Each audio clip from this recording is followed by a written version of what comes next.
ஆமென். ஒரு விசை கூட கரங்களை உயர்த்தி ஹalleluya. 2 ராஜாக்களின் புஸ்தகம் 3வது அதிகாரம். 2 ராஜாக்களின் புஸ்தகம் 3வது அதிகாரம் அதனுடைய 18வது வசனத்தை வாசிக்க கேட்கலாம். 2 ராஜாக்கள் 3:18. இது கர்த்தரின் பார்வைக்கு அற்ப காரியம், மோவாபியரையும் உங்கள் கையிலே ஒப்பு கொடுப்பார். இது கர்த்தரின் பார்வைக்கு அற்ப காரியம். நாம எது எது ரொம்ப பெருசு நினைக்கிறோமோ அது கர்த்தரின் பார்வைக்கு அற்ப காரியம். எத்தனை பேர் இதை விசுவாசிக்கிறீங்க?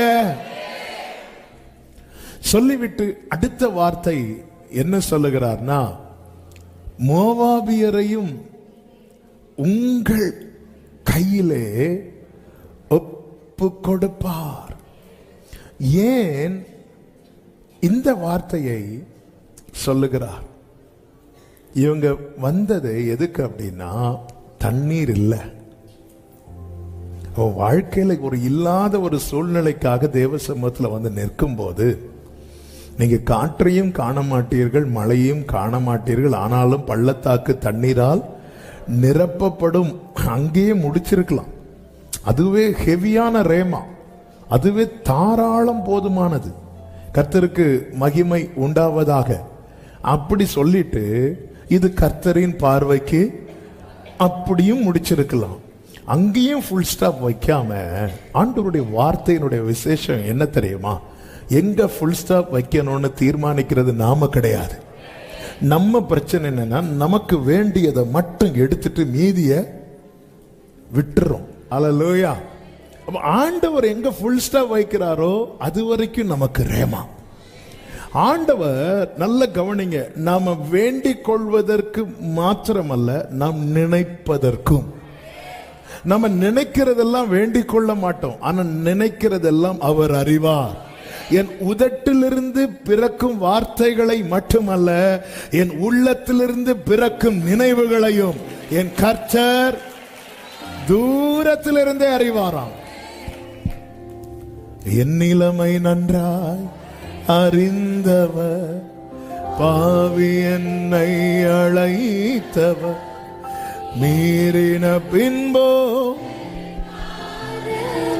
இங்க மோவாபியரையும் உங்கள் கையிலே ஒப்பு கொடுப்பார். இப்படி கர்த்தர் சொல்ல காரணம் என்னவென்றால், நமக்கு இந்த சம்பவம் தெரியும். மோவாபியரோடு யுத்தம் பண்ண இஸ்ரவேலின் ராஜா யோராம் புறப்படும் போது யோசபாத்தையும் கம்பெனிக்கு கூப்பிடுறான். ஏதோம் தேச வழியே போறதுனால ஏதோமின் ராஜா, இப்படி 3 ராஜாக்கள் 7 நாள் சுற்றி திரிந்து பார்க்கிறாங்க, இவங்களுக்கு தண்ணியே இல்லை. அப்பொழுது இந்த யோராம் ஒரு வார்த்தை சொல்லுவான். என்ன வார்த்தை சொல்லுவான் என்றால், 3வது அதிகாரத்தின் 10வது வசனம்.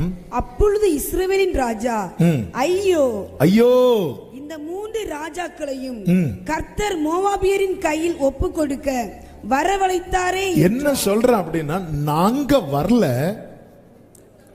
கர்த்தர் எங்களை வரவழைத்திருக்கிறார். எதுக்கு வரவழைச்சிருக்கிறாரா? எங்களை மோவாபியர் கையில ஒப்பு கொடுப்பதற்கு. ஆண்டவரை நம்பிதானே நாங்க வந்தோம். இவன் ஆண்டவரை நம்பியெல்லாம் வரல, அது சப்ஜெக்ட் வேற. இப்ப நாங்க கை வச்சேன்னா போக முடியாது, கர்த்தருக்கு சித்தம், அது சண்டே நம்ம கேட்கலாம். இப்போ நான் அந்த வேர்ட், அவன் சொன்ன வார்த்தையை பாருங்க, நல்ல கவனிங்க. தேவன் தம்மை பரியாசம் பண்ண ஒட்டார். உன்னை வரவழைத்தது கர்த்தரானா? கர்த்தர் உன்னை வரவழைத்தது உன்னை சத்துருவின் கையில் கொடுப்பதற்கல்ல, சத்துருவை உன் கையிலே நம்புறவங்க மட்டும்.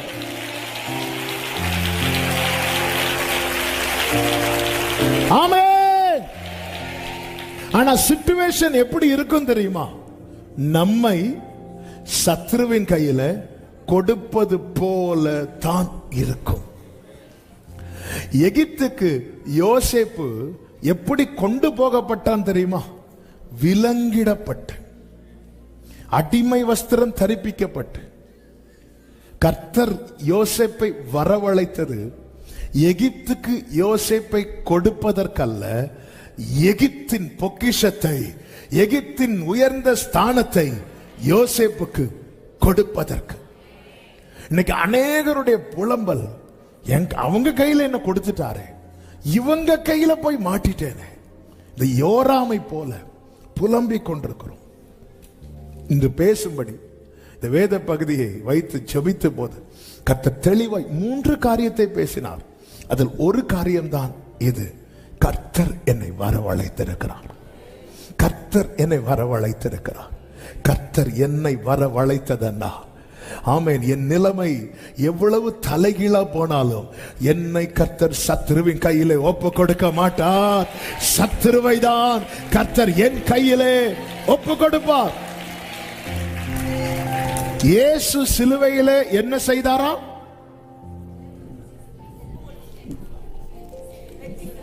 வெற்றியை எப்படி சொல்லணும்?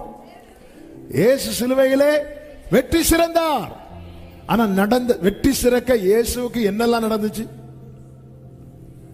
என்னெல்லாம் நடக்க கூடாதோ அது எல்லாம் நடந்துச்சு. ஆமே. சில சொல்லுவாங்க, என் வாழ்க்கையில என்னெல்லாம் நடக்க கூடாதுன்னு நினைச்சேனோ அது எல்லாமே நடந்துட்டு பிரதர். உண்மையில இயேசுவுக்கு நடந்ததெல்லாம் பாருங்க, பாருங்க. அந்த இடத்துல இயேசுவை பிடிக்கிறாங்க.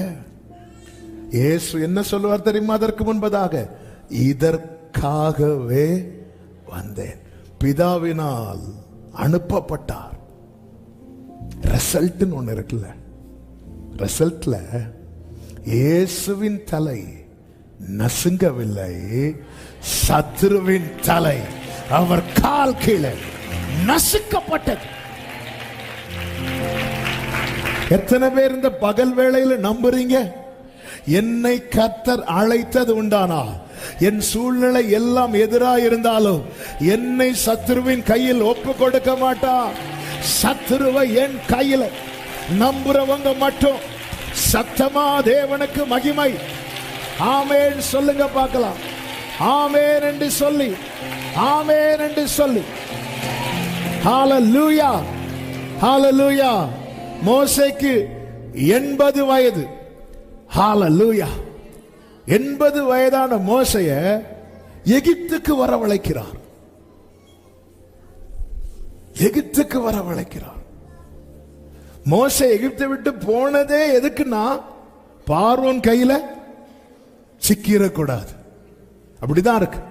பார்வோனுக்கு பயந்து அவன் எகிப்தை விட்டு ஓடினான் என்று யாத்திராகமத்திலே 2வது அதிகாரத்தில் நாம் பார்க்கிறோம். இப்ப மோசேக்கு வயசு 80. நல்ல கவனி, மோசே வயதானவன். 40 வயதுல மோசே வல்லவன். வல்லவனான மோசே பார்வோன் கையில நான் சிக்கிருவேன் பயந்து ஓடுறான். ஆனா இப்பொழுது வயதான மோசைய கர்த்தர் வரவழைக்கிறார்.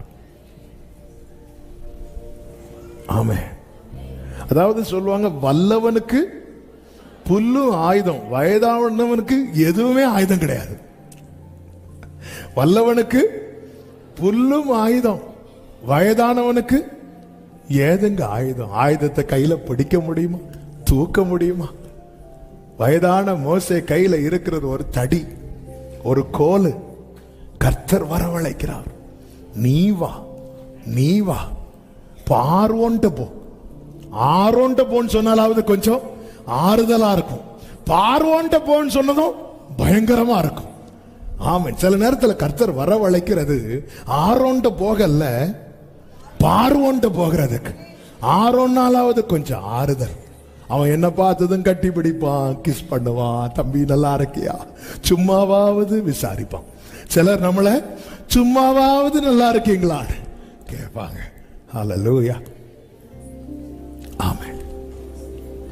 ஆனா அந்த பார்வை நம்மளை பார்த்தாலே விறுவிறுவிறுன்னு வரும்.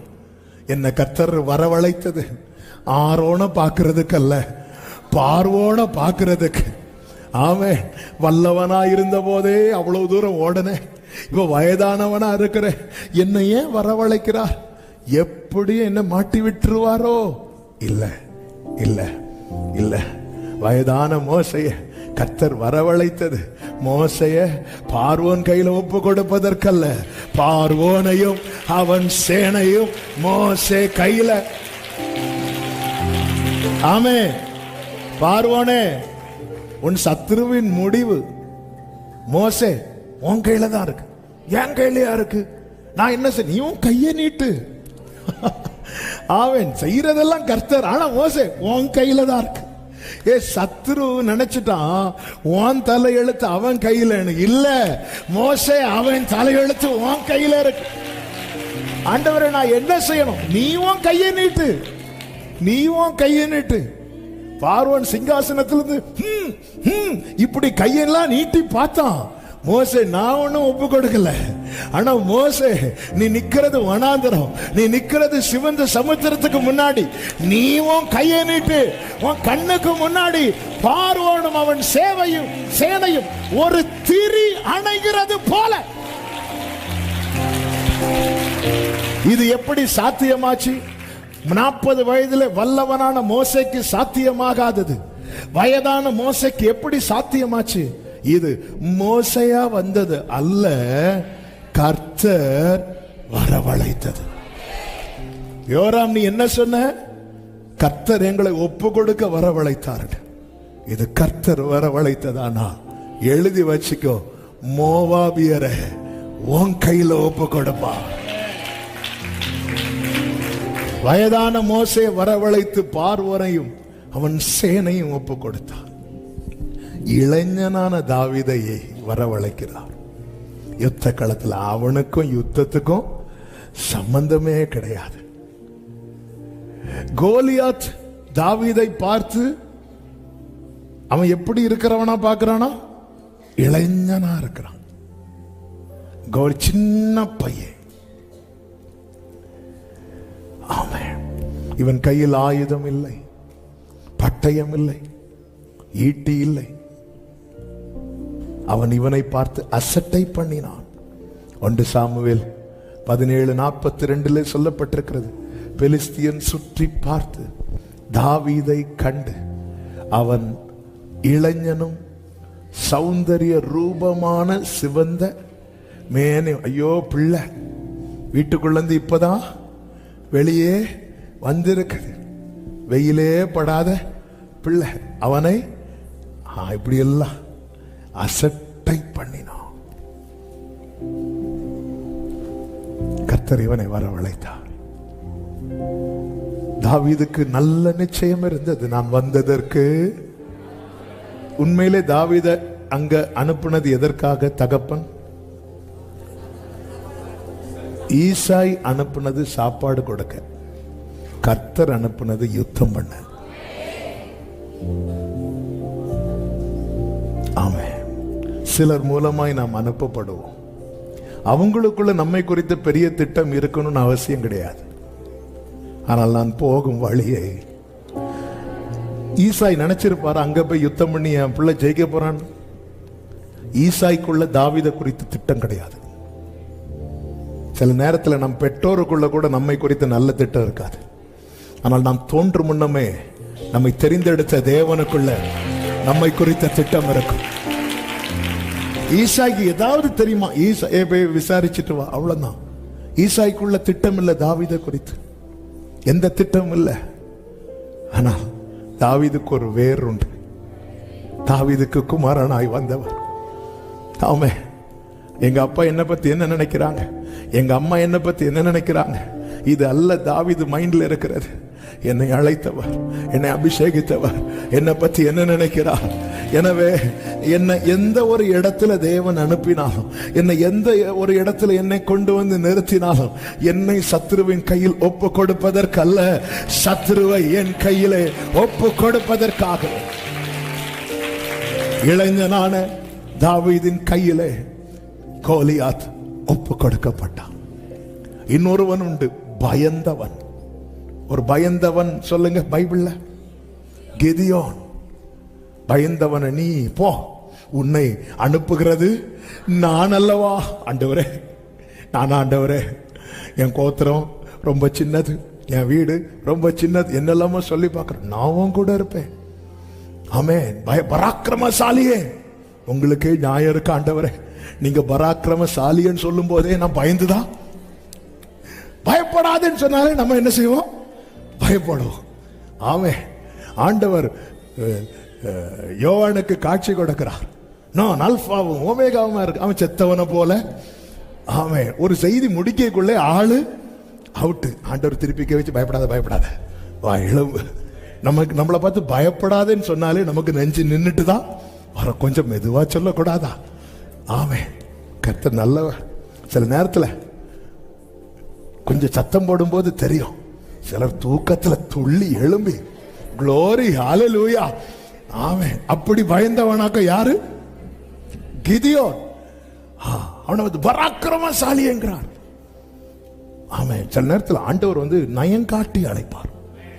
ஹalleluya. நல்லா புரிஞ்சுக்கோங்க. உலகம் நம்மளை புகழ்ந்தா அதுக்குள்ள ஏதாவது ஒரு ஆபத்து இருக்குன்னு அர்த்தம். கர்த்தரால் புகழப்படுகிற ஒரு உச்சமன். கர்த்தர் என்ன சொல்லி அழைக்கிறாரோ அதுவாக தான் நான் இருப்பேன். ஆமென். இப்ப நான் இருக்கிறத வச்சு கர்த்தர் என்ன அழைக்க மாட்டார். நாளைக்கு நான் இருக்க போறத வச்சு. ஆமென். எல்லாம் வலது கரத்தை உயர்த்தி நம்பிக்கையோடு, கர்த்தர் என்னை என்ன சொல்லி அழைத்தாரோ அப்படிதான் என் எதிர்காலம் இருக்கும். சத்தமா ஆமென். என் எதிர்காலத்தை தீர்மானிப்பது நான் வாங்குற மார்க் அல்ல. என் எதிர்காலத்தை தீர்மானிப்பது என் பேங்க்ல இருக்கிற பணம் அல்ல. என் எதிர்காலத்தை தீர்மானிப்பது நான் தங்கி இருக்கிற வீடு அல்ல. என் எதிர்காலத்தை தீர்மானிப்பது என்னை சூழ்ந்திருக்கிற உறவுகள் அல்ல. என் எதிர்காலத்தை தீர்மானிக்கிறது என்னை அழைத்த கர்த்தர். உங்க அழைப்பு இருந்ததால நான் அழிந்து போகவில்லை. உங்க நான் கைவிடப்படல. உங்க கிருபை என்ன காத்ததால வாழ்ந்து கொண்டிருக்கேன். உங்க அன்புக்கு நிகரே இல்ல. உங்க கிருபையன் உங்க பிரியமானவர்களே, இந்த வேர்டு உள்ளத்துல அப்படி எழும்பி வர கர்த்தர் கிருபை செய்தார். ஈசாய் திட்டத்தோடு திட்டம் நிறைவேறுவதற்காக தாவீதை அனுப்பல. தாவீதை குறித்து ஈசாய்க்கு ஒரு திட்டமும் கிடையாது. அல்லேலூயா. ஆமென். அதாவது மூத்த பையன் மேல நிறைய திட்டம் இருக்கும். எனக்கு கேட்கிற அன்பு பிள்ளைகளே, உங்களை குறித்த ஒரு நல்ல திட்டம். இவன் எப்படியும் வாழ்ந்துருவான், இவன் நல்லா வருவான், அப்படி ஒரு எண்ணம் கூட ஒருவேளை உங்க பெற்றோருக்கு இல்லாமல் இருக்கலாம். அதை குறித்து நீங்க கலங்காதீங்க. அழைத்தவர் உண்மை உள்ளவர். அவருக்கு ஒரு திட்டம் இருக்கிறது. அவருக்கு ஒரு திட்டம் இருக்கிறது. இந்த வார்த்தை ஆண்டவர் சிலரோடு தீர்க்க தரிசனமாய் பேச வைக்கிறார். சிலரோடு பேச வைக்கிறார். ஊராமா கலபா சந்தாரா பாக்கரா ரீமாமா மலரா. நீ வந்ததற்கு ஒரு முகாந்திரம் உண்டு. உன்னை சில இடத்துக்கு கொண்டு போனதுக்கு ஒரு முகாந்திரம் உண்டு. உன்னை சில இடத்துல தரித்திருக்க வைத்திருப்பதற்கு ஒரு முகாந்திரம் உண்டு. ஹalleluya. ஹalleluya. ஆமென். ஆமென். ஹalleluya. ஆமென் சொல்லுங்க பார்க்கலாம். ஆமென். கர்த்தர் நல்லவர். ஆவியானவர் அசைவாடி கொண்டிருக்கிறார். இன்னைக்கு பிரசங்கம் முடியாது. ஹalleluya. ஆமென். நீ போய் அப்போ ஈசாய் மனசுல என்ன இருக்கும்? இவன் போவான், இத கொடுப்பான், விசாரிச்சுட்டு வருவான். விசாரிக்க போனவன் இன்னும் வரல. இவருக்கு விறு விறுன்னு ஏறும். ஏன்னா தாவீதுக்குள்ள என்ன உண்டுன்னு மூத்தவன் சொல்றான். அகங்காரம் உண்டு, துணிகரம் உண்டு. எங்கேயாவது பிரச்சனையை பார்த்தா இவன் போய் மூக்கு நுழைப்பான். இவன்ட்ட நான் என்ன சொல்லிவிட்டேன்? ஹalleluya. ஹalleluya. ஏன் தாவீது இருக்கிற நிலைமையை பார்த்து, பொதுவாகவே நாம இருக்கிற நிலைமையை பார்த்து தானங்க நம்ம பிள்ளைகளுக்கான திட்டத்தை வகுப்போம். இது இல்லைன்னு யாராவது ஆமோதிக்க முடியுமா? பிள்ளைங்களுடைய நிலைமை புரியும். எக்ஸாம்பிளுக்கு சொல்றேன். இப்ப மார்க் வந்துச்சுல்ல, பிள்ளை பிறக்கும் போது பிள்ளையை யாராக்கணும்னு நினைச்சிருப்போம். இப்ப பிள்ளைக்கு மார்க் வந்த அப்புறம் யாராக்கணும்னு பிளான் பண்ணிட்டு இருக்கிறோம். ஏன்னா நமக்கு லிமிட்டேஷன் உண்டு, அவருக்கு லிமிட்டேஷன் கிடையாது. பூமிக்கு வானம் எப்படி உயரமோ அவர் கிருபையும் பெரிதான. இதான் கர்த்தர். என் நினைவுகள் உங்கள் நினைவுகள் அல்ல, என் வழிகள். தாவீது சொல்லுகிறார், என் காலை மான் கால்களை. நம்ம காலை மான் காலை கொஞ்சம் யோசித்து பாருங்க. கொஞ்சம் இதை எப்படி டேஸ்ட் பண்றார் பாருங்க. ஏன் அப்படி சொல்றார்? ஏன் அப்படி சொல்றார்? இப்போ தாவீது உயரத்தை கண்டவன், அதனால தாவீது சொன்னதை நம்ம என்ன செய்தாகணும்? ஏங்க ஜெயிச்சவன் எப்படி ஜெயிச்சான்னு சொன்னா நம்ம என்ன செய்தாகணும்? கேட்டுதான் ஆகணும். ஒரு ஆள் பாஸ் ஆகி ஐஏஎஸ் ஆயிட்டாங்க, ஆபீசர் ஆயிட்டாங்க, அவங்க வந்து சொல்றாங்க நான் இப்படி இப்படி பண்ணேன், எனக்கு இப்படி இப்படி நடந்துச்சுன்னு. நம்ம வந்து போய் நான் சொல்லுவோம் இல்ல, ஏன்னா அவங்க சாதிச்சுட்டாங்க. ஒரு சாதித்தவன் சொல்லுகிறான், என் காலை மான் காலை போலாக்கி உயரமான ஸ்தலங்களிலே என்னுடைய உயர்தலத்திலே என்னை நிறுத்துகிறார்கிறான். அப்படியா தாவீது? ஏன் தாவீது அப்படி சொல்றார்? காலை மான் காலை போல மாட்டினா ஷேப் மாறிச்சா, சைஸ் மாறிச்சா? இல்ல. தாவீதுக்கு தெரியும் தன்னுடைய வேகம், தாவீதுக்கு தெரியும் தன்னுடைய திராணி.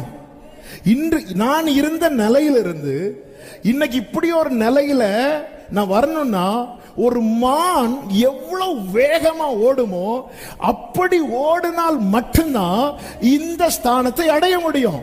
அந்த வேகம் என் கால்களுக்கு இல்லை என்பதை அறிந்ததும் என் காலை மான் கால்களை போலாக்கி. இதுதான் கிருபை, இதுதான் உம்முடைய காருண்யம். என்னை அப்ப எனக்கு என்ன செஞ்சா இவன் இந்த ஸ்தானத்தை அடைவான் என்பது தாவீது சொல்லுவார், என் தகப்பன் ஈசாய்க்கு தெரியாது. ஆனால் கருவில் தோன்றும் முன்னம் என்னை தெரிந்தெடுத்த. இந்த காலால ஓட முடியுமா? ஓடுனா தாவீது சொல்லுவார், நான் இப்போ ஒரு உயரத்தில் இருக்கிறேன்ல, இதுக்கு பாதி கூட நான் வந்திருக்க மாட்டேன். அவன் அவருக்கு தெரியும், அவன் இவனுக்கு நான் இதை செஞ்சா மட்டும்தான் என் மனதில் இருக்கிற ஸ்தானத்துல இவன் வந்து இருப்பான். அதை செய்ய என் ஆண்டவர் தயங்க மாட்டார். இவனுக்கா செய்யணும், இவனுக்கா செய்யணும் இப்படி நினைக்கிறவர் அல்ல. பொய் சொல்லவோ மனம் மாறவோ நீர் மனிதர் அல்லவே, நீர் மனிதர் அல்லவே. பொய் சொல்லவோ மனம் மாறவோ நீர் மனிதர் அல்லவே, நீர் மனிதர் அல்லவே. நீர் நேற்றும் என்றும்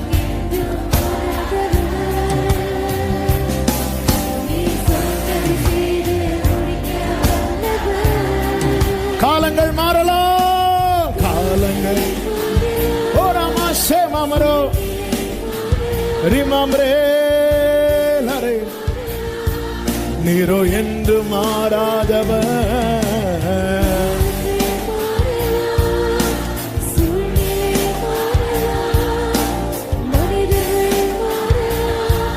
நீரோ என்று மாறாதவர்.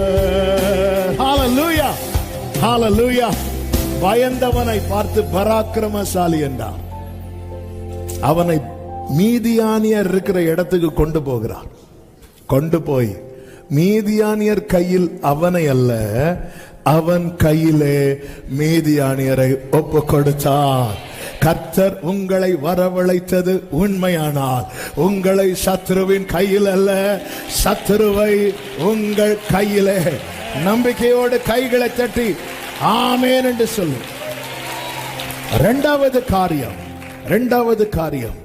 இங்கே சொல்லப்பட்டிருக்கிறது 20வது வசனத்திலே, மறுநாள் காலமே பலி செலுத்தப்படும் நேரத்திலே இதோ தண்ணீர் ஏதோம் தேச வழியாய் வந்ததினால் தேசம் தண்ணீர், இவர்கள் தண்ணீர் இருந்த இடத்திற்கு வந்ததினால் என்றல்ல, தண்ணீர் இவர்கள் இருந்த இடத்திற்கு வந்தது.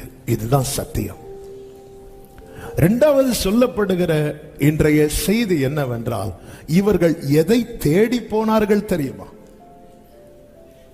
இங்கே தீர்க்கதரிசி யாராவது இருக்கிறாங்களா அப்படின்னு யோசபாத் கேட்கும் போது ஒருவன் என்ன சொல்லுகிறான்? எலியாவின் கைக்கு தண்ணீர் வார்த்தவன் இருக்கிறான். உடனே யோசபாத் சொல்லுகிறான், அவன்கிட்ட என்ன இருக்கு? வார்த்தை இருக்கிறது. அப்ப இவங்க எதை தேடி வராங்க? சத்தமா சொல்லுங்க. வார்த்தையை தேடி வராங்க. தண்ணீர் இவர்களை தேடி வருது. இவர்களுக்கு இப்ப வேண்டிய நன்மை என்னது? தண்ணீர். ஆனால் இவர்கள் எதை தேடி வரார்கள்? வார்த்தையை தேடி வரார்கள். வார்த்தையை ஒருவன் உண்மையாய் தேடுவான் என்றால் அவனுக்கு வேண்டிய நன்மை அவன் இருக்கிற இடத்துல அவனை தேடி வரும். இவங்க 7 நாள் சுற்றி பார்த்து என்ன இல்ல? தண்ணீர் இல்ல. ஆனா இவங்க இப்போ எதை நோக்கி போறாங்க தெரியுமா? வார்த்தையை நோக்கி. வார்த்தையை தேடுங்கள்.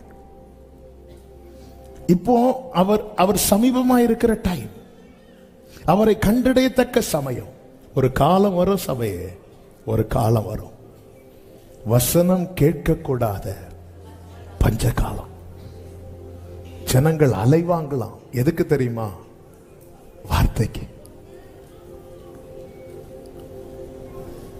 இந்த ரேமாவுடைய வேல்யூ இன்னைக்கு அநேகருக்கு தெரிய மாட்டேங்குது. இந்த வார்த்தையை தேடுங்க. தாவீது சொல்லுகிறார் சங்கீதம் 119:82, எப்பொழுது என்னை தேட்டுவீர் என்று உம்முடைய வாக்கின் மேல் நோக்கமாய் என் கண்கள். அதன் அர்த்தம் என்ன? பைபிள்ல வாசித்துட்டே இருக்கிறாரு. எதுக்காக வெயிட் பண்ணிட்டு இருக்கிறார் தெரியுமா? ரேமா. எப்போ நிறைய வாசிட்டேன்பா, கண்ணெல்லாம் வலிக்குப்பா, எனக்கான ரேமாவை தாங்கப்பா, எனக்கான வார்த்தையை தாங்கப்பா. இந்த தாவீது சொல்லுகிறார், என் ஜீவனுள்ள நாளெல்லாம் நன்மையும் கிருபையும், நான் எந்த நன்மையும் தொடர நான் தேடுகிற வார்த்தை என்னை அனுமதிக்கவில்லை. மாறாக நன்மை என்னை தொடருகிறது. ஒரு நாள் 2 நாள் அல்ல, என் ஜீவனுள்ள. வார்த்தையை தேடுங்கள் ஒவ்வொரு காரியத்துக்காக. ஆண்டவரே நீங்க என்ன சொல்லுங்க? நீர் பேசாவிட்டால் நான் உடைந்து போவேன்.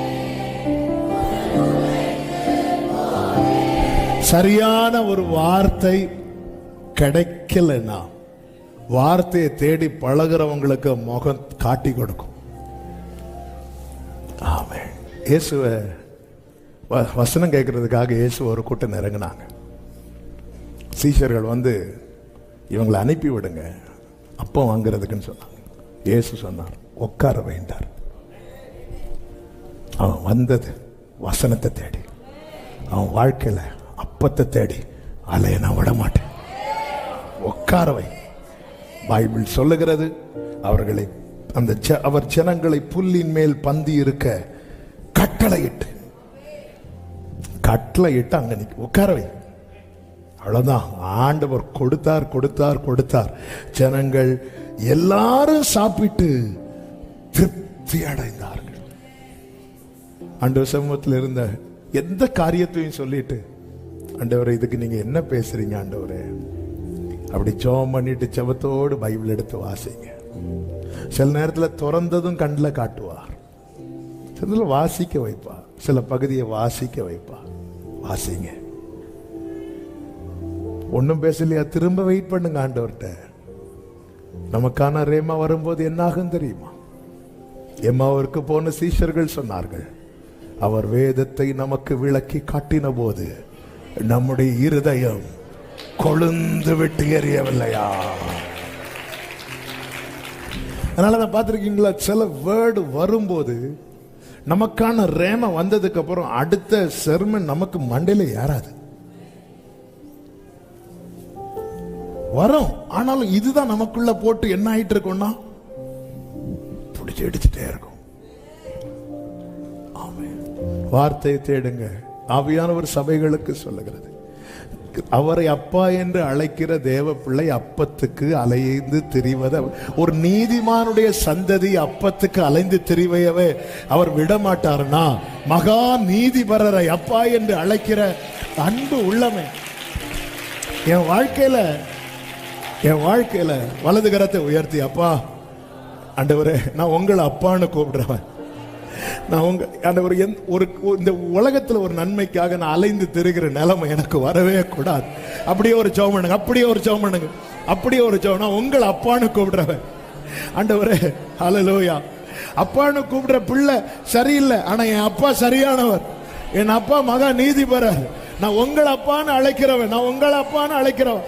என் வாழ்க்கையில ஒரு காரியத்துக்காக நான் அலைந்து திரிகிற நிலைமை எனக்கு வராதபடி என்னை காத்துக்கொள்ளும், என்னை காத்துக்கொள்ளும். ஆமென், ஆமென் சொல்லுங்க பாப்போம். மூன்றாவதாக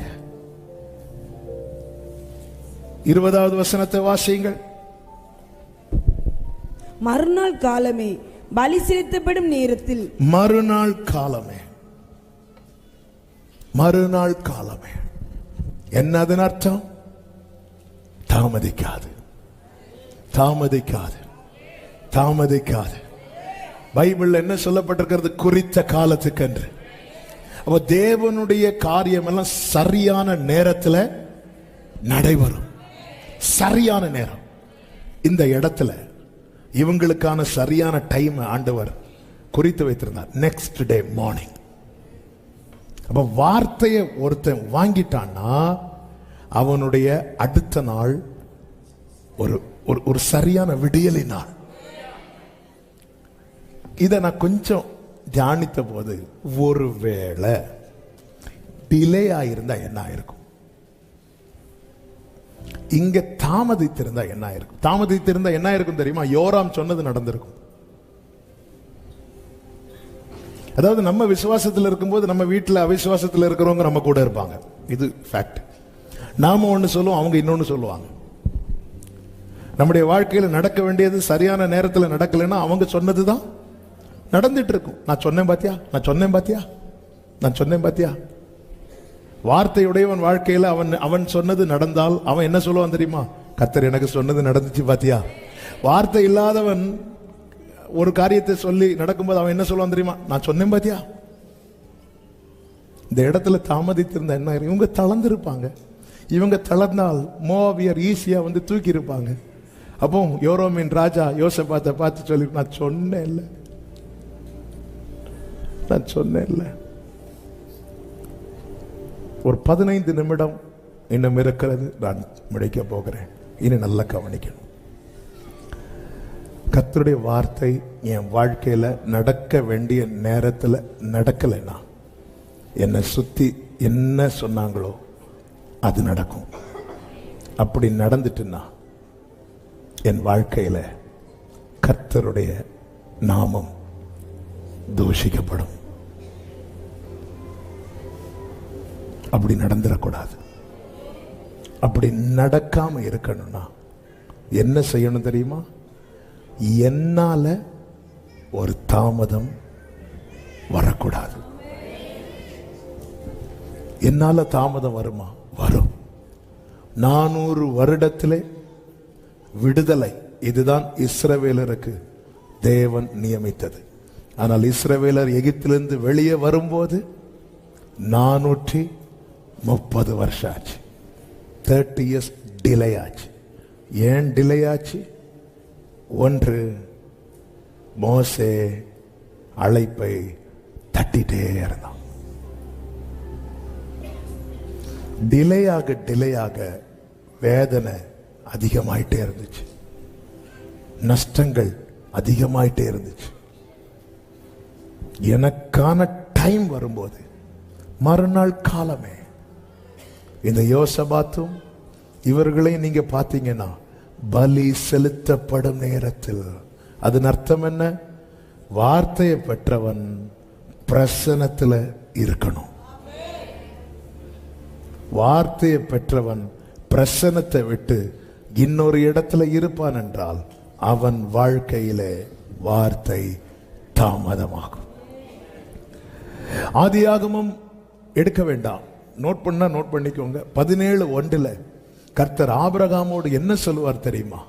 நான் சர்வ வல்லமையுள்ள தேவன். அடுத்த வார்த்தை, நீ எனக்கு முன்பாக நடந்து கொண்டு. அதன் அர்த்தம் என்ன? ஆபிரகாமே, குறித்த காலம் வந்துட்டு.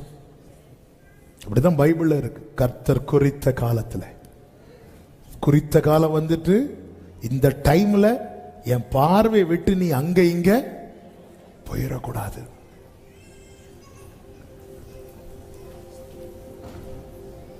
உன்னை நான் தெரிந்தெடுத்து வார்த்தையை தந்தது என் சித்தப்படி ஈசாக்கை பெற்றெடுக்கவே. உன் விருப்பப்படி, உறவுகளின் விருப்பப்படி இஸ்மவேலை பெற்றெடுக்க அல்ல. ஆண்டவர் என் பார்வை விட்டு போயிராத, ஏன் அந்த டைம் வருது. அதனாலதான் எருசலேமை பார்த்து இயேசு ஏன் கண்ணீர் வடிக்கிறார்? உனக்கு கொடுக்கப்பட்ட காலத்தை அது மிஸ் பண்ணதுனால அதற்கு வர வேண்டிய மேன்மையை அது இழந்தது. வார்த்தை இருக்கு, காலம் குறிக்கப்பட்டு விட்டது, அதை நோக்கி தேவன் நடத்தி கொண்டிருக்கிறார். நான் எதில் இருக்கணும் தெரியுமா? அந்த வார்த்தைக்கு உள்ள இருக்கணும். வார்த்தையை விட்டு நான் வெளியே இருப்பேன் என்றால், வார்த்தை கொடுக்கப்பட்டது உண்மைதான், காலம் எழுதப்பட்டது உண்மைதான், ஆனால் என் வாழ்க்கையிலே அதை சுதந்திரிக்க முடியாமல் போய்விடும். லூக்கா 2வது அதிகாரத்திலே சிமியோன் என்கிற ஒரு தேவ மனிதனை குறித்து சொல்லப்பட்டிருக்கிறது. அங்கே அந்த வசனம் எப்படி ஆரம்பிக்கிறது என்றால் 25வது வசனத்தை பாருங்கள். சிமியோன் என்னும் பேர் கொண்ட ஒரு மனுஷன் எருசலேமில் இருந்தான். அவனுக்கு என்ன ப்ராபசி கொடுக்கப்பட்டது? 26வது வசனத்திலே, கர்த்தருடைய கிறிஸ்துவை நீ காணும் முன்னே மரணமடைய மாட்டா என்று பரிசுத்த ஆவியினாலே அவனுக்கு, இதுதான் ப்ராபசி ஹோலி ஸ்பிரிட் மூலமா கொடுக்கப்பட்டது. அது தேவ மனிதர்களை கொண்டு பேசுவார், வசனத்தை எடுத்து பேசுவார், தீர்க்க தரிசனத்தின் மூலமா அவருக்கு எப்படி நம்ம கிட்ட கன்வே பண்ணணும்னு அவர் பிளான் வச்சிருக்கிறாரோ அப்படி பேசுவார். அப்போ பரிசுத்த ஆவியினால் வார்த்தை அவனுக்கு கொடுக்கப்பட்டது. இங்க பாரு, இதுதான் வாழ்க்கையில நடக்கும். அதுவரை இந்த தீபம் அணையாது. உடனே சிமியோன் என்ன செய்கிறான் தெரியுமா? அதனுடைய 25 பிற்பகுதியிலே சொல்லப்பட்டிருக்கிறது, அவன் மேல் பரிசுத்த ஆவி, Holy Ghost was upon him, அவன் மேல் இருந்தார். அதன் அர்த்தம் என்ன? அவன் பரிசுத்த ஆவியானவருக்கு கீழே இருந்தான். ஒருத்தங்க கீழே இருப்பதுன்னா என்ன தெரியுமா? அவங்க இஷ்டப்படி செயல்படுவது.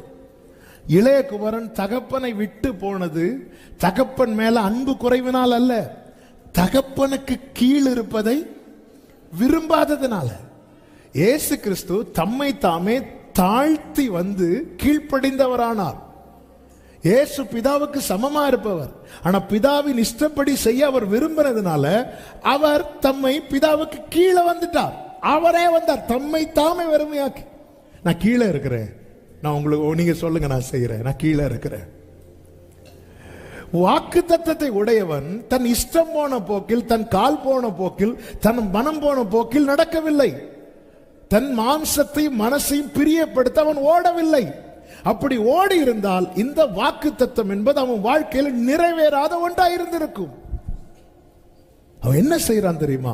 ஹோலி ஸ்பிரிட்டுக்கு கீழே இருக்கிறான். ஹோலி ஸ்பிரிட் அவனை எப்படி மாற்றுறார் தெரியுமா? நீதியும் தேவ பக்தியும் உள்ளவனாய் மாற்றுகிறார். நீதியும் ஜஸ்ட் அண்ட் ரைச்சஸ், நீதியும் தேவ பக்தியும் உள்ளவன் என்றால் என்னவென்றால், அதை ஒரே லைன்ல சொல்லணும்னா, பைபிள்ல செய் என்று சொல்வதை செய்வதும் செய்யாதே என்று சொல்வதை செய்யாதிருப்பவனே நீதியும் தேவ பக்தியும் உள்ளவன்.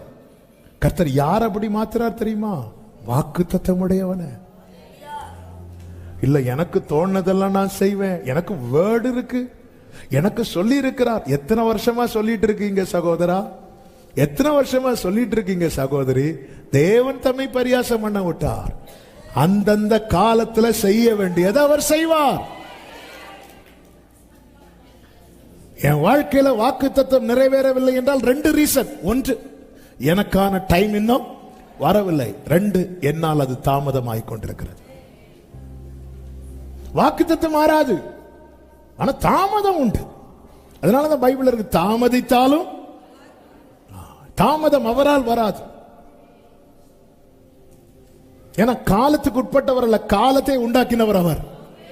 அதனால அவரால் அப்படி தாமதம் ஆகும் தெரிஞ்சா கிளாக்க டைமை மாத்துவார் ஆண்டவர். ஆமென். டைமே மாத்துவார் ஆண்டவர். சாயங்காலம் முடிய வேண்டிய யுத்தம் முடியல, சூரியன் ஆண்டவரே நிக்க வச்சிருக்க, சூரியன் போச்சுன்னா டைம் முடிஞ்சு. சூரியன் போகாது, சூரியன் நிக்க, நீ யுத்தம் பண்ணு. காலத்தையும் சமயத்தையும் மாற்றுகிறவர், ராஜாக்களை தள்ளி ராஜாக்களை ஏற்படுத்துகிறவர், நாம் ஆராதிக்கிற ஜீவன் உள்ள தேவன். வாக்கு தத்தத்தை உடையவன் எப்படி இருக்கிறான் பாருங்க. என் வாழ்க்கையில என்ன மாற்றம், என் வாழ்க்கையில என்ன மாற்றம் இருக்கிறது? தேவ பிரசனம் தங்கி இருக்கத்தக்க என் வாழ்க்கை இருக்கிறதா? இது ரொம்ப முக்கியம். 99 வயசு, 99 வயசு ஆபிரகாமுக்கு என்னங்க பண்ண முடியும்? சரீரம் எப்படி இருந்துச்சா? ஏதாவது பாவம் செய்ய முடியுமா ஆபிரகாமுக்கு? அப்போ ஒரு வாக்குத்தத்தை நிறைவேறுகிறவன் அந்த பார்வையை விட்டு போயிடக்கூடாது என்பதில் அவர் எவ்வளவு கவனமா இருக்கிறார்.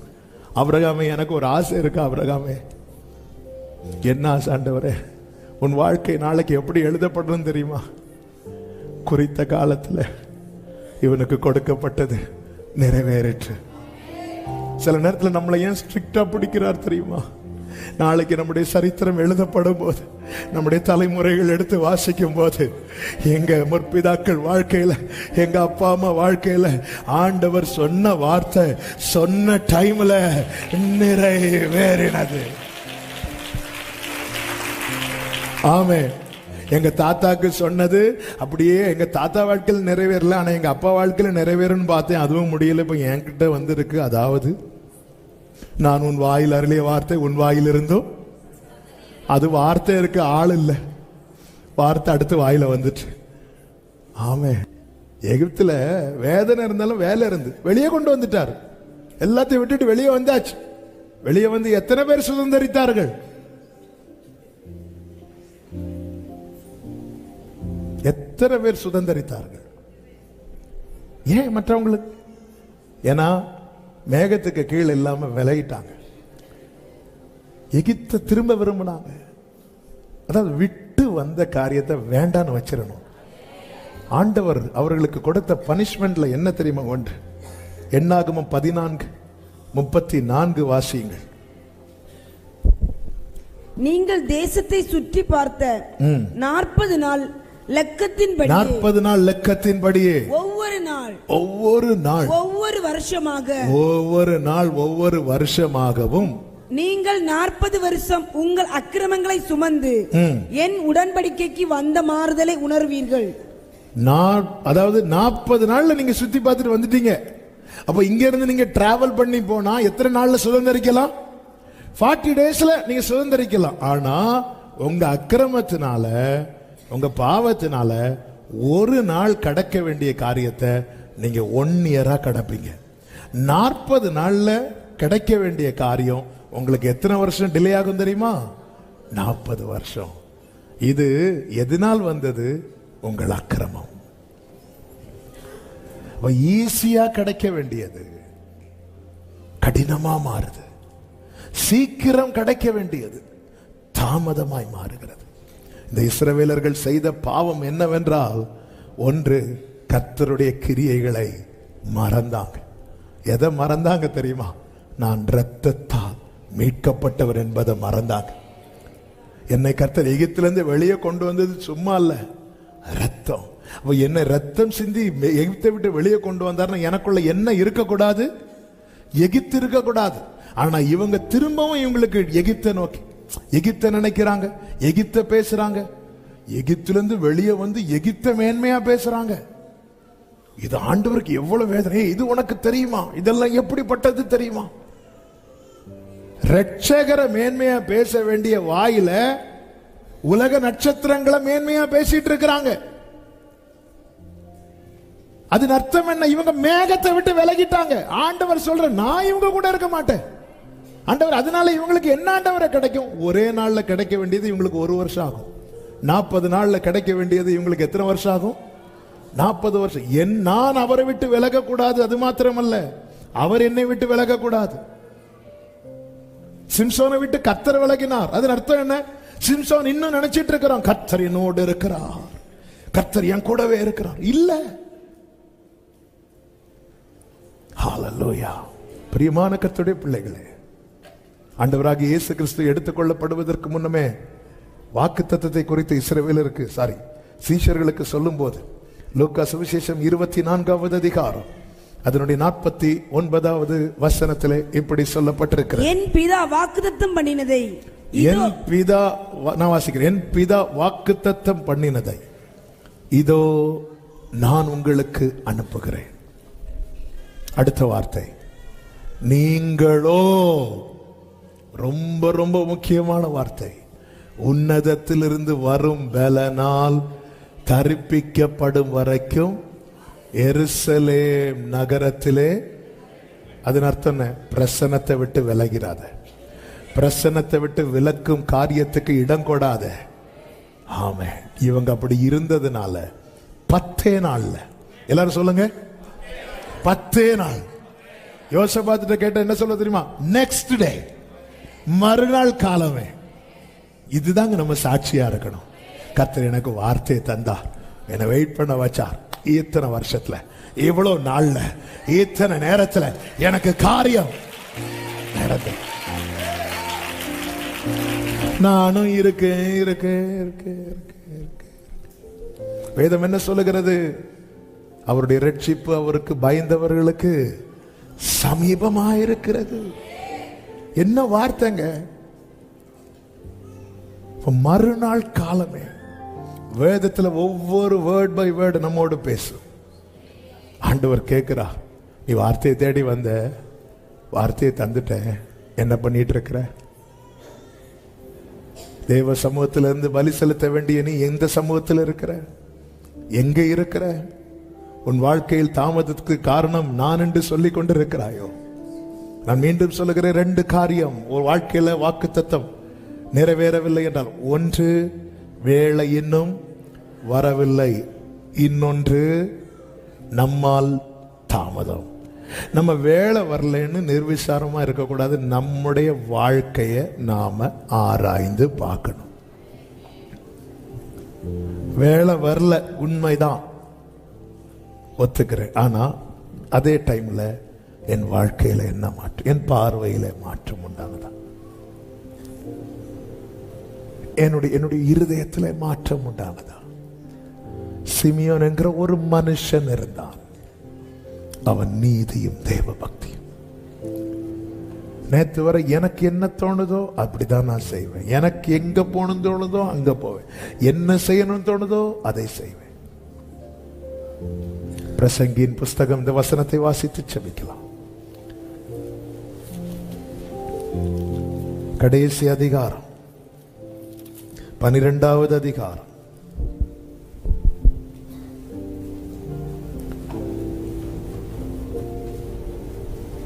13-14 சொல்லப்பட்டிருக்கிறது. நான் வாசிக்கிறேன். காரியத்தின் கடைத்தொகையை கேட்போமாக. தேவனுக்கு பயந்து அவர் கற்பனைகளை கைக்கொள். எல்லா மனுஷர் மேலும் விழுந்த கடமை இதுதான். ஒவ்வொரு கிரியையையும் அந்த ரங்கமான ஒவ்வொரு காரியத்தையும், அது நன்மையானாலும் தீமையானாலும் தேவன் நியாயத்திலே, இந்த வார்த்தையை கவனிச்சீங்களா? விசேஷமாய் காத்திருக்கிறவர்களே, ஒவ்வொரு காரியத்தையும் அவர் கொண்டு வந்து நியாயத்தில் கொண்டு வருவாராம். அப்ப நம்முடைய அந்தரங்க கிரியை, எப்படி இருக்கிறது? பிரியமானவர்களே, விசேஷமாய் இந்த வார்த்தையை சொல்லும் போது பாரத்தோடு சொல்றேன். காத்திருந்து வார்த்தையை வாங்கி பெற்றவர்கள் அந்த வார்த்தை நிறைவேறினது. பைபிள்ல யார் யாருக்கெல்லாம் வார்த்தை கொடுக்கப்பட்டதோ அவங்க எல்லாருக்குமே வார்த்தை நிறைவேறினதும் எழுதப்பட்டது. அதே போல நம்முடைய வாழ்க்கையில எழுதப்பட வேண்டும். உருவாக ஒப்பு கொடுங்கள். அவரை உருவாக்க அவரை ஃபோர்ஸ் பண்றோமே, நாம் உருவாக ஒப்பு கொடுப்போம். ஆண்டவர் எனக்கு அதை செஞ்சுத்தாங்க, இதை செஞ்சுத்தாங்க, இப்படி செஞ்சுத்தாங்க. அவர் எத்தனை அடையாளத்தை காட்டியாச்சு செய்து தருவேன் என்று. நாம் ஏதாவது மாறுதலுக்கு நம்மை ஒப்பு கொடுக்கிறோமா? பெரிய காரியத்தை வைத்தல்லவா உங்களை எகிப்திலிருந்து வெளியே கொண்டு வந்தா. வாழ்க்கை இன்னும் எகிப்தில் இருந்த அதே நிலைதான் தொடருகிறது என்றால் ஆண்டவர் சொல்றாரு, நான் அங்க நிறைவேற்றுவதற்கு எனக்கு அவங்க இடமே தரலையே, நான் வேலை செய்வதற்கு அவங்க இடம் கொடுக்கவில்லையே. தாமதம் வேண்டாம் சகோதரி, தாமதம் வேண்டாம் சகோதரா. அவர் கையில் ஒப்பு கொடுங்க, ஆண்டவர் பேசுவார். அதே பிரசங்கின் புஸ்தகம் 11வது அதிகாரம் அதனுடைய 10 சொல்லப்பட்டிருக்கிறது, நீ உன் இருதயத்திலிருந்து சஞ்சலத்தையும் உன் மாம்சத்திலிருந்து தீங்கையும் நீக்கி போடு என 9 கடைசியில் என்ன சொல்லப்பட்டிருக்கிறது? தேவன் உன்னை நியாயத்திலே கொண்டு வந்து நிறுத்து. மாம்சத்தில் போய் என்ன இருக்கக்கூடாது? தீங்கு இருக்கக்கூடாது. தீமை கர்த்தரிடத்தில் சேராது, சேராது. கர்த்தருக்கு மகிமை உண்டாவதாக, நம்முடைய வாழ்க்கையிலும் எழுதப்படுவதாக. மறுநாள் காலமே, ஆமென். தண்ணீர் அந்த ஏதம் தேச வழியாய் வந்து நிரப்பிட்டு கைகளை உயர்த்தி ஆமேன் சொல்லுங்க பார்க்கலாம். அப்படியே தேவ சமூகத்தில் நம்மை தாழ்த்தி முடிந்தால் முழங்கார் படிட்டு அல்லது எழும்பி நின்று உங்களுக்கு எப்படி வசதி.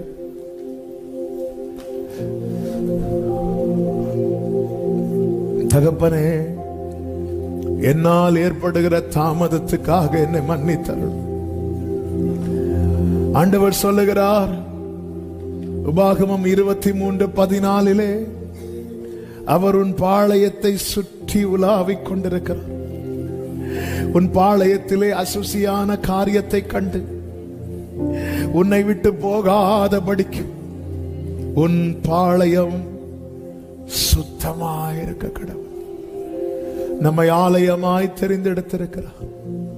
அசுசியான காரியத்தை கண்டு எவ்வளவு பெரிய திட்டத்தை அவர் வைத்ததுனால வாக்கு தத்தத்தை தந்திருக்கிறார். ஆனா நம்முடைய வாழ்க்கை எப்படி இருக்கிறது? நம்ம யோராம போல ஆண்டவரை பிளேம் பண்ணிட்டே இருக்கோம், பிளேம் பண்ணிட்டே.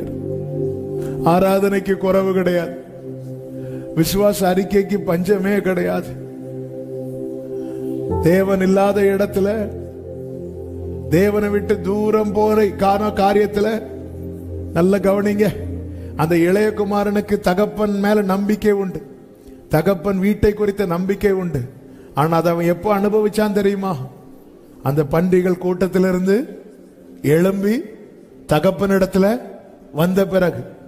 நமக்கு விசுவாசம் இருக்கு, ஆனா அனுபவிக்க மாட்டேங்கிறோமே. அனுபவிக்கணும்னா தீமையை விட்டு எழும்பி வரணும். தெரியும் அப்பா இருக்கிறார், என் அப்பா நினைச்சா என் வாழ்க்கை மாறும், அப்பா நினைச்ச வாழ்க்கை மாறும் தெரியுது இல்ல. அப்ப ஏன் அப்பா கிட்ட வர மாட்டேங்கிற? என் அப்பா வீட்டுல வேலைக்காரங்களே நல்லா சாப்பிடுறாங்க, நான் போனா எனக்கு கண்டிப்பா சாப்பாடு கிடைக்கும். விசுவாசம் இருக்குல்ல, எழும்பி வா. அந்த சேற்றை விட்டு எழும்பி வா, அந்த பாவத்தை விட்டு எழும்பி வா, அந்த மாம்ச வைராக்கியத்தை விட்டு கசப்பை விட்டு எழும்பி வா. உன் வாழ்க்கையில இதுவரை தாமதம் தாமதம் என்று இருந்த காரியம் நாளை மாற்றி எழுதப்படும். மறுநாள் காலமே ஏதோ வழியாய் தண்ணீர் வந்தது போல உங்க வாழ்க்கையிலும் கர்த்தர் சொன்ன வார்த்தை நிறைவேறும். இது கர்த்தருடைய பார்வைக்கு அற்ப காரியம். 2 கைகளை உயர்த்தி என்னை உருவாக்கும் ஆண்டவரே, என்னை உருவாக்கும் ஆண்டவரே. எல்லாரும் கேளுங்க. உம்மிடத்தில் சேராத தீமை என்னிடத்தில், என் குடும்பத்தில், என் கூடாரத்தில் ஆண்டவரே எவ்விதத்திலும் காணப்படாதபடிக்கு உம்முடைய திருரத்தத்தால் சுத்திகரிப்பீராக, கழுவுவீராக, தூய்மையாக்குவீராக. உம்மால் தாமதம் ஏற்படாதப்பா. நீர் சரியான நேரத்தில் சரியானதை தருகிற நல்ல தேவன் ஆண்டவர். எங்கள் அக்கிரமங்களை எங்களுக்கு மன்னி, எங்கள் பாவங்களை எங்களுக்கு மன்னி, எங்களை உணர்வுள்ளவர்களாக்கு. ஒரு வாக்கு தகப்பனே, தகப்பனே, இந்த நேரத்தில் காத்திருக்கிற ஒவ்வொருவருக்காய் செபிக்கிறேன். உன் வேளை இன்னும் வரவில்லை என்றால் நிச்சயமா இதை செய்வீர். ஆனால் உன் வேளை வந்து தாண்டின பிறகும் இன்னைக்கு அநேகர் வாழ்க்கையில நன்மையை காண முடியாம இருக்கிறாங்க. இன்னைக்கு நீர் எங்களோடு பேசி இருக்கிறீர். பிரசனத்தை விட்டு இனி எவ்விதத்தில் விலகாதபடி தரித்திருந்து பெற்றுக்கொள்ள சுதந்திரிக்க ஒவ்வொருவருக்கு கிருபை செய்யும்படி செபிக்கிறோம் ஆண்டவரே. ஒவ்வொருவருக்கு கிருபை செய்யும்படி செபிக்கிறோம். ஒவ்வொருவருடைய வாழ்க்கையிலும் உரைக்கப்பட்டது எழுதப்பட்டு விட்டது, குறிக்கப்பட்ட காலமும் எழுதப்பட்டு விட்டது ஆண்டவரே. அதே போல இது நிறைவேறினது எனவும் எழுதப்பட கர்த்தர் கிருபை செய்வீராக. ஓ, இவர்கள் வாழ்க்கையில் ஒரு விடியலை கர்த்தர் கிருபையாய் கட்டளையிடுவீராக. உம்முடைய நாமத்துக்கு அப்படியே மகிமை வரப்படும். ஒவ்வொருவரையும் சாட்சியாய் நிறுத்தும். மகிமை, கனம், துதி, ஸ்தோத்திரம் எல்லாமும் ஒருவருக்கே செலுத்துகிறோம். இரட்சகர் இயேசு கிறிஸ்துவின் நாமத்தில் பிதாவே, ஆமென். சேர்ந்து சத்தமாய் சொல்லுவோம். என் ஆத்துமாவே கர்த்தரை ஸ்தோத்திரி, முழு உள்ளமே அவருடைய பரிசுத்த நாமத்தை ஸ்தோத்திரி.